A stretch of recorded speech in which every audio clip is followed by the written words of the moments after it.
ไก่เทินคำเคินไก่เฮินคำเคาะเกาจอกมือสีเกาเข้ามือคอนตีนอนอำหันพันหลอกพันหลายเหมือนพายหาปากถักกินเนื้อลิบตียิบตีกำมันซ้ำอำหันเปลี่ยนน้ำเปลี่ยนนิ่งตีอยู่ตีเสาสู่ปานก้นเก่าเมื่อไหลซ้ำจองปองหันตีเงาอ่องเก่าของเฮามันส่องตีนิ่ม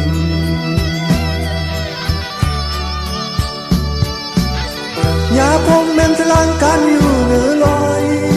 เหมือนหอยเก่าหนาเมื่อว่าเปิ้นยอนกจอกวินปลายตั้งผูง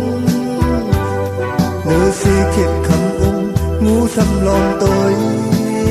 เมียนพองกินเจอเนื้อสีผ่านสำหางจ้าดีกว่ากาทงเงินสำปองกูสู่กำแมงบันไม้ยาวความกวนพันให้เพลินด้วยหันเมื่อพร้อมกินเจอ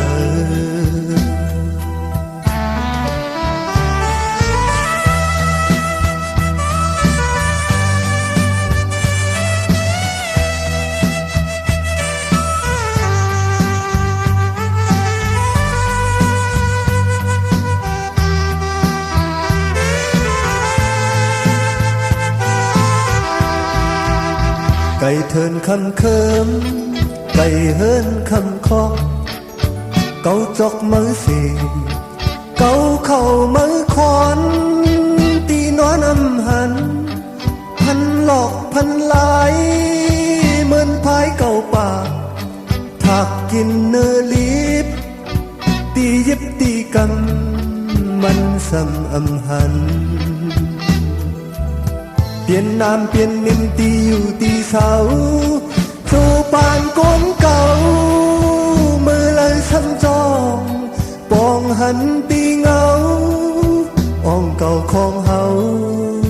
มันจ้องตีนิ่ม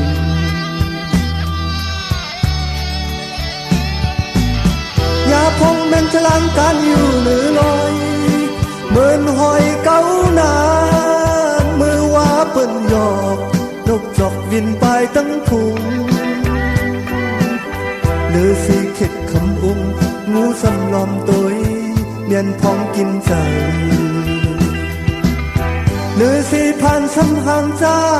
ตีกว่ากาทงเงินสำปองกูสู่กำแมงปันไม้เยาความโกนพันให้เพิ่มด้วยหันมือพองกินใจ